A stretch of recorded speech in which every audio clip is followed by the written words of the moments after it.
ಸುರಕ್ಷತೆ ಜಾಗೃತಿಗೆ ಎಲ್ಲರ ಸಹಕಾರ ಅಗತ್ಯ. ಪೊಲೀಸ್ ವರಿಷ್ಠಾಧಿಕಾರಿ ಪ್ರದೀಪ ಗುಂಟಿ.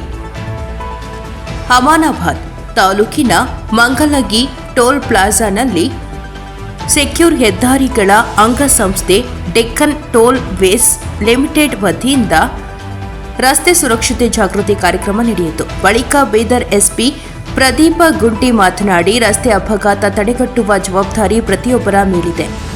ಅದರ ಜೊತೆಗೆ ಸುರಕ್ಷತೆ ಕ್ರಮಗಳನ್ನು ಅನುಸರಿಸಬೇಕು. ಸುರಕ್ಷತೆ ನಿಯಮಗಳ ಕುರಿತು ಸಾರ್ವಜನಿಕ ವಲಯದಲ್ಲಿ ಜಾಗೃತಿ ಮೂಡಿಸುವ ಪ್ರಯತ್ನ ಮಾಡಬೇಕು ಎಂದರು. ಈ ಸಂದರ್ಭದಲ್ಲಿ ಮಂಗಲಗಿ ಪ್ರೌಢಶಾಲೆ ಹಾಗೂ ಸೇಂಟ್ ಮೇರಿ ಆಂಗ್ಲ ಮಾಧ್ಯಮ ಶಾಲೆ ಮಕ್ಕಳಿಂದ ರಸ್ತೆ ಸುರಕ್ಷತೆ ಕುರಿತು ಕಿರು ನಾಟಕ ಪ್ರದರ್ಶನ ನಡೆಯಿತು. ಈ ವೇಳೆ ಡಿಟಿಎಲ್ ಯೋಜನಾ ಮುಖ್ಯಸ್ಥ ರಾಜೇಶ ವಿರಾಚೆ, ಸಂಜೋಕ್ ಡೋಂಗ್ರೆ ಮತ್ತು ಡಿವೈಎಸ್ಪಿ ನ್ಯಾಮಗೌಡರು ಉಪಸ್ಥಿತರಿದ್ದರು. ವರದಿ ಶ್ರೀಮಂತರಾವ ಇಂಚೂರೆ. ನಾನು ನಮ್ಮ ಚಿಟುಗುಪ್ಪ ಕ್ರಾಸ್ ಇರುತ್ತಲ್ಲ, ಚಿಟುಗುಪ್ಪ ನಿಂಬೂರ ಆ ಕ್ರಾಸ್ ಕಡೆ ಎಷ್ಟೋ ಸತಿ ಹೈ ಸ್ಪೀಡಲ್ಲಿ ಬೈಕ್ಸು ಈವನ್ ಆಟೋಗಳು ಬರುವುದು, ಲೆಫ್ಟ್ ಸೈಡಿಂದ ಬರ್ತಾರೆ, ನೇರವಾಗಿ ಹೈವೇ ಹತ್ತಿದ ತಕ್ಷಣ ಸ್ವಲ್ಪ ಆಚೆ ಹೋಗಿ 1-2 ಕಿಲೋಮೀಟರ್ ದೂರ ಹೋಗಿ ಯೂ ಟರ್ನ್ ತಗೊಂಡು ಲೆಫ್ಟ್ ಸೈಡ್ ಬರಬೇಕು ನ್ಯಾಷನಲ್ ಹೈವೇಗೆ.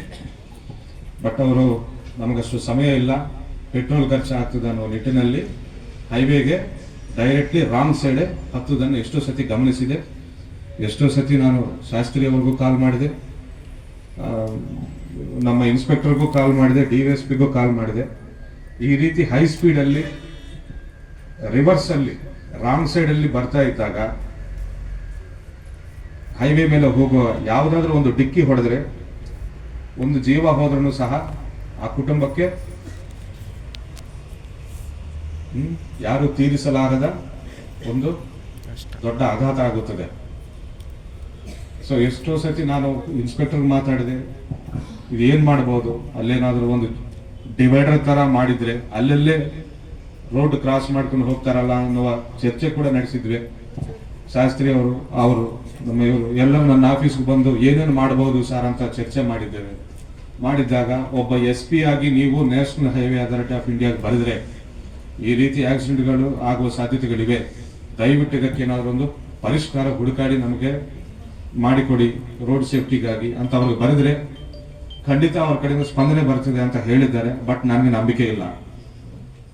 ಈ ಪತ್ರಗಳು ಬರೆಯುವುದು, ನಾವೇನೋ ಕೇಳುವುದು, ಅದಕ್ಕೆ ಉತ್ತರ 6 ತಿಂಗಳ ನಂತರ ಬರುವುದು, ಅದಕ್ಕೆ ಮತ್ತೆ ಏನಾದರೂ ಒಂದು ರಿಮಾರ್ಕ್ ಬರುವುದು, ಮತ್ತೆ ನಾವು ಇನ್ನೊಂದು ಲೆಟರ್ ಪ್ರೊಸೀಡಿಂಗ್ಸ್ ಮಾಡುವುದು ನಂಬಿಕೆ ಇರಲಿಲ್ಲ ನನಗೆ. ಆದರೂ ಸಹ ಅವರು ಹೇಳಿದ್ರಿಂದ ಒಂದು ಪತ್ರ ಬರೆದಿದೆ. ಈ ರೀತಿ ದಯವಿಟ್ಟು ಒಂದು ಸರ್ವಿಸ್ ರೋಡ್ ಆದ್ರೂ ಕೊಡಿ. ಸರ್ವಿಸ್ ರೋಡ್ ಅಂದ್ರೆ ಹೈವೇ ಬಿಟ್ಟು ಆ ಕಡೆ ಒಂದು ಸಣ್ಣ ರೋಡ್ ಹಾಕ್ತಾರೆ, ರೋಡ್ ಕ್ರಾಸ್ ಮಾಡುವ ಅವಶ್ಯಕತೆ ಇಲ್ಲ, ಲೆಫ್ಟ್ ಇಂದಲೇ ಹೋಗ್ಬೋದು ಅವರು ಸರ್. ಬಟ್ ಸರ್ವಿಸ್ ರೋಡ್ ಅಂದ್ರೆ ತುಂಬಾ ಖರ್ಚಿನ ವ್ಯವಹಾರ. ಒಂದು 1 ಕಿಲೋಮೀಟರ್ ರೋಡ್ ಹಾಕಬೇಕಾದ್ರೆ ಕೋಟಿ ಖರ್ಚಾಗ್ತದೆ. ಮತ್ತೆ ಅಷ್ಟು ಫಂಡ್ಸ್ ಕೊಡ್ತಾರೋ ಇಲ್ವೋ, ಆಮೇಲೆ ಆ ಜಮೀನು ಯಾರ್ಯಾರ್ದಿದ್ದೇನೋ ಅವ್ರ ಕಡೆಯಿಂದ ನಾವು ಜಮೀನು ಪರ್ಚೇಸ್ ಮಾಡ್ಕೋಬೇಕು ಗವರ್ಮೆಂಟ್ ಕಡೆಯಿಂದ. ಇಷ್ಟೆಲ್ಲ ಹೇಳಿದ್ದಾರೆ, ಆಗ್ತದೋ ಆಗುದಿಲ್ವೋ ಅಂತ ಅಂದ್ಕೊಂಡಿದೆ. ಬಟ್ ವಿತಿನ್ 2 months 3 months ಅಲ್ಲಿ ನ್ಯಾಷನಲ್ ಹೈವೇ ಅಥಾರಿಟಿ ಅವರು, ಡೆಕ್ಕನ್ ಟೋಲ್ ವೇಸ್ ಅವರು ಅದನ್ನು ಫಾಲೋ ಅಪ್ ಮಾಡಿ ಅದರ ಅವಶ್ಯಕತೆಯನ್ನ ಮೇಲೆ ಅಧಿಕಾರಿಗಳಿಗೆ, ಹಿರಿಯ ಅಧಿಕಾರಿಗಳಿಗೆ ತಿಳಿಸಿ ಆ ಸರ್ವಿಸ್ ರೋಡ್ ಸ್ಯಾಂಕ್ಷನ್ ಮಾಡಿಸ್ಕೊಂಡು ಬಂದಿದ್ದರಿಂದ ನಾನು ತುಂಬಾ ಸಂತೋಷವಾಗಿ ಇವತ್ತು ಮನಸ್ಫೂರ್ತಿಯಾಗಿ ಸಂತೃಪ್ತನಾಗಿ ಇವತ್ತು ನಾನು ಈ ಫಂಕ್ಷನ್ಗೆ ಬಂದಿದ್ದೇನೆ. ನಾನು